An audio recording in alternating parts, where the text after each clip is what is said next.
and welcome to today's KBEV interview. My name is Nora Nikfarjam, and today we are joined by Tiffany Davis, a current City Council candidate. Thank you so much for coming today. Thank you for having me. Of course. So to start, could you please tell us a little bit about your background, who you are, and what you've done for the city so far? Yeah, I'd be happy to. I'm originally from Texas and moved out here in 1999 into Beverly Hills, specifically in 2000. I was a resident here for 5 years. I worked on Rodeo Drive at Tiffany and Company. So I was Tiffany at Tiffany's, as people like to point out. It was a really fun time in my life. I loved the city. My career changed and I got into entertainment and specifically entertainment events, and I ended up leaving the state for about a decade. So when I came back, I missed it the whole time I was gone. I lived in Nashville because it's a music city, and that's where I was naturally drawn to due to my career. Then I moved to Cape Cod, Massachusetts for a bit, and then I really couldn't wait to get back here.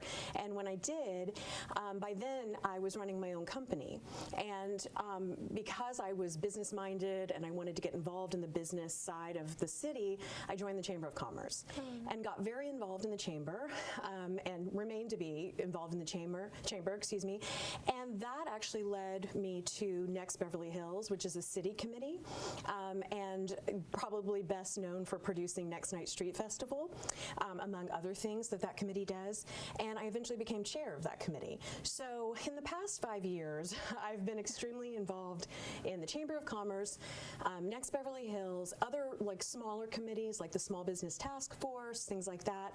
I got very involved in Rotary Club about 1.5 years ago, have led some subcommittees there, and just really jumped into the city with both feet. I did Team Beverly Hills, CERT, anything that I could to immerse myself in Beverly Hills because it's home, and I just wanted to get involved and I wanted to learn. And then what that eventually led me to do, very organically, and some people like to make fun of me for it, but I started going to every city council meeting in person, and for 2 years I've done that. And I've done the study sessions as well and the mayor's cabinet meeting, but it's because you get a different perspective in person being there, a different appreciation for the process. So I have been a student of the city for the last several years. That's great. And when you go to those city council meetings, what have you learned so far? Well, what I love about that is you're hearing every little thing they're talking about. So I think, prior to that, certainly through COVID, I was watching council meetings on streaming, either through Zoom or the streaming, and it's not the same. You kind of tune out, I'll be honest. You tune out to things you're not very interested in. When you're sitting there in person, you are kind of forced, to pay attention to all of it, and you really learn about the minutia and the little things that sometimes just get blown over. For instance, there's something called the consent calendar, which is just a list of items that the council is approving, kind of rubber stamping, because it's already been discussed. So there's no real need for discussion, but they're approving usually budget items, things like that. And if you're not really paying attention, that just goes right past you. When you're sitting there, you're reading your agenda and you're listening to it, it becomes more real. And you really appreciate how much detail goes into running a city. And your experience at the Next Committee, how does that help you with becoming a city council member? Oh, well, I think it's helped me immensely because as the chair of any committee, like a commission, you are so intimately involved behind the scenes, especially with staff. I've worked with, I believe, almost every department that we have in the city to produce that event, because it takes just about every department. And we've also done other events that I needed their assistance with, and other commissions, just as a side. But what it taught me was the inner workings and who's who, frankly, and how to get things done, and the process. There is a process to government, and people, like to say, "Oh, government's so slow," and it can be, but there is some reason, for it, and it helps you understand the reason behind it, and then it helps you appreciate that. And then also, from my perspective as a potential council member, I also see kind of where we could improve that process a little. So hopefully, that's what I could bring to the table. And what's really motivating you to run for city council member? Well, again, my love for this city, the fact that, it's just my personality.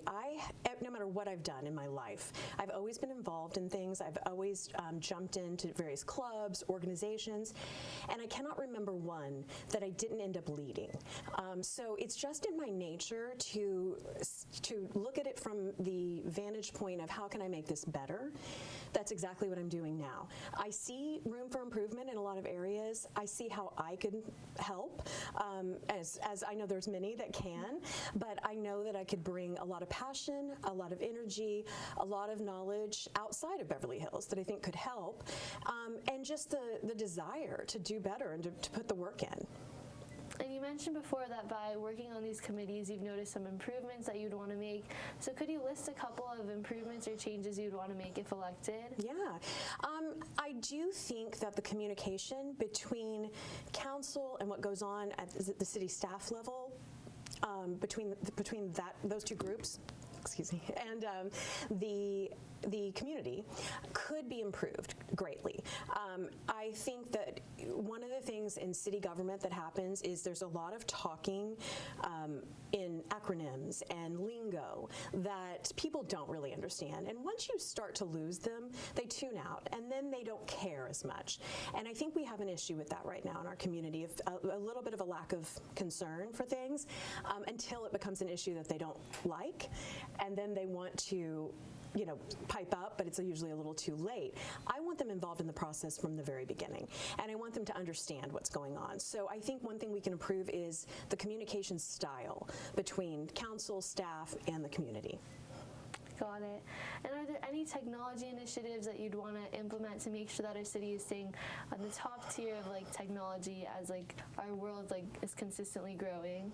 Oh yeah, I mean, I think one of the things that people do often say about Beverly Hills is that we're about 40 years behind, and I don't know that that's true in all cases, and it's certainly true I think in some, but I think we've done a great job, and we've shown that we can be leaders in technology when it comes to our police force. We have the greatest technology available.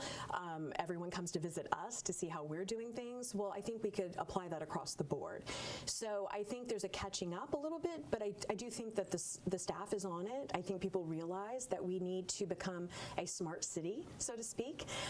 We need to be connected across the board. And I think there's a lot of advantages that come with that and a lot of conveniences that could come with that.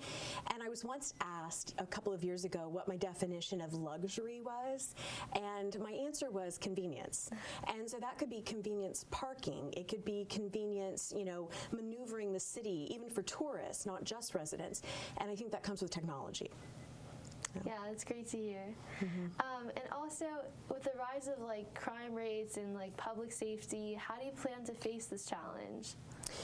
Okay, so for crime, one of the things that I always say is I look at any issue, especially a large issue, right, that seems a little insurmountable sometimes, which, there's always a solution for everything, and I think that no mountain is too tall to climb, but we have to do it in a smart way. And I think you look at what can you do immediately and change immediately to alleviate the current situation, and then what can you do long term.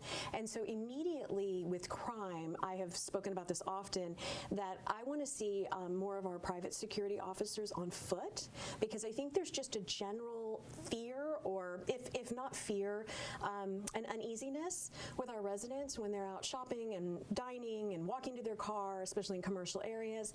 And I think if you see more of an authority presence out, it just gives you a little bit of relief, right? So, people have often said that security officers don't stop crime. Well, they might deter it. How do you know? Somebody may have walked down the street next, and decided not to do something because they saw them. That's how I believe. So I would like to see more of them on foot right away as we continue to increase our police force, especially with the metro coming. I think there's no choice. We're going to have to increase police force, and we're going to have metro police, so to speak, our own metro force.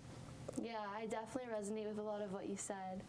And in terms of collaborating with other city council members. How do you plan to like feed off of their ideas and build on their ideas and work together? Oh, that's a great question. I think that's one we've not been asked, so good for you. I think that's an excellent question because you can't get anything done on city council if no one's agreeing. You have 5 people who have to come together, and at least 4 of them have to, or excuse me, at least 3 of them have to agree, right? And so I think we've seen historically some divide on the council, which is unfortunate, but again, everyone has their own mind, their own beliefs, and that's important too for everyone to speak their truth and vote their truth. But I think what's important is when we're discussing these issues to be open. I'm a very good listener. I think that's one of my greatest strengths. I know what I believe in my heart, but I'm always open to hear the other side. I want to hear the other side because I'm always learning, and I think we should always all be learning, and we learn from each other. And you may tell me your reason for something, and it may change my perception of it, or it may not, and that's okay too, but I respect it. So I think, I have no fear of working with others. I've done it my whole life, and I think I do it pretty well, but I think that's important for every council member. Yeah, and you mentioned that you're a good listener. So what are some other qualities that you have that would make you a top candidate for this position? That's a great question too. I think what I bring to the table is I bring common sense approach, a common sense approach. I'm very even-keeled. I do not get overly emotional when making decisions, and I think that's important.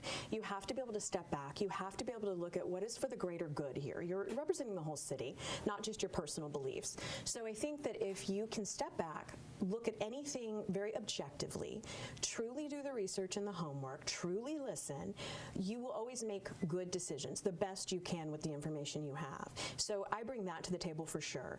I bring, I think, excellent communication skills. I can talk to anyone, and I like talking to anyone. And so I want to be that voice on council for those residents who maybe don't want to come to a meeting. They don't want to speak up. Not everyone's comfortable doing that. I want them to feel comfortable talking to me.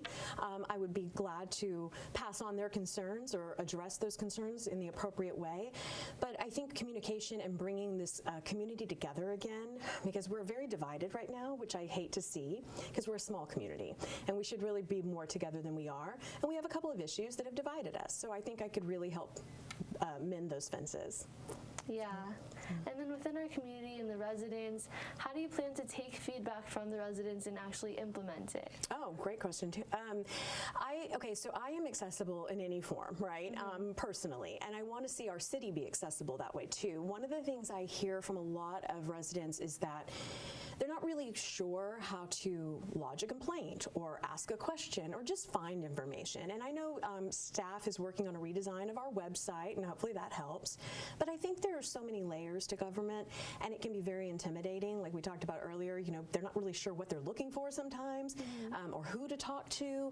And so I just want to always be a conduit that if you're not sure what to do, and it's not obvious, and you don't know the department you should go to, or you're trying to go to that department and you're not getting a response, which I hope is never the case, but I think it happens sometimes. I want you to feel comfortable coming to me, and all of my contact information is already out there. You can call me, you can text me, you can email me, you can send me a direct message on Instagram, however's easiest for you, but I want everyone to feel very comfortable talking directly to me so that I can get you exactly to the right place that you need and make sure that your concern is addressed and it's taken care of. I'm very good with follow-up. That's great to hear. Yeah. Also, with regards to planning new initiatives and getting support for this, how do you plan to get support from residents and actually encourage them to pursue ideas that you may have? Oh, okay. Well, I think again it goes back to communication. I think you have to really make them feel part of it. If there's 5 people creating everything and deciding everything, I think that's very narrow-minded, and I don't think that's ever been the intention of council. I think they're elected, they represent, they're making decisions on behalf of, but if you stop taking the input or you stop hearing the ideas, you start to operate in a vacuum.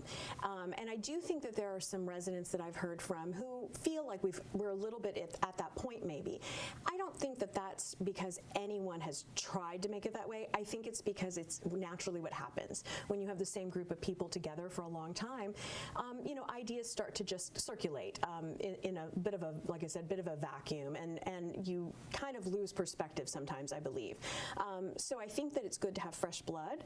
I think it's good to have fresh ideas, but also I think it's time for us to take stock of what residents want. And I think, regular town hall meetings is something I would advocate for. I love hearing from people. And I think, again, it goes back to not everyone is comfortable coming to an official city council meeting and speaking at the podium on a non-agenda item just because they have an idea. That's very intimidating for a lot of people. So I would like to see us have a monthly town hall meeting where council's there plus staff, just like a city council meeting would be, except it's not an official meeting. It's a casual meeting. Come with your ideas. Everybody gets 5 minutes to speak. You don't feel rushed. It could be ideas, it can be complaints, it can be questions, whatever, anything goes. That's a way that I think on a regular basis, every month, the community knows I can go and I can talk to them, and if I'm not, then I reach directly out to my favorite council member. So. Honestly, I think that's a really cool idea. Thank you. Is there any message that you want to leave viewers with after watching this interview? I just hope that, I knew going into this race that my biggest challenge would be name recognition, for instance. Most of the other candidates have lived here almost all of their life, if not all of their life, and I understand that and I respect that.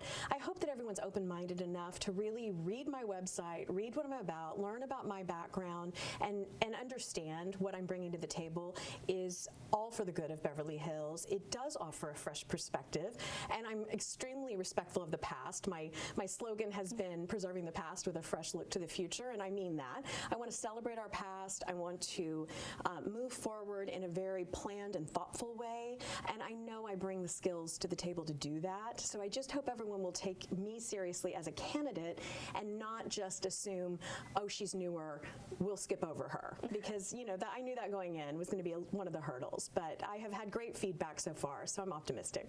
That's great to hear. Yeah, thank you. My last question is something that I like to ask everyone because the answer always varies. What is the best piece of advice you've ever heard, read, or received? Oh, that there is a solution to everything. That was from a mentor of mine in the music industry, probably going back about 15 to 18 years ago. We were working together. He was a board member of an organization that I was the director of, and I don't remember what the exact problem was, but I called him in a bit of a panic, I remember, and I just didn't know what to do, and I was, really, I didn't know what to do, and he said, okay, we'll take a deep breath because there's a solution to everything.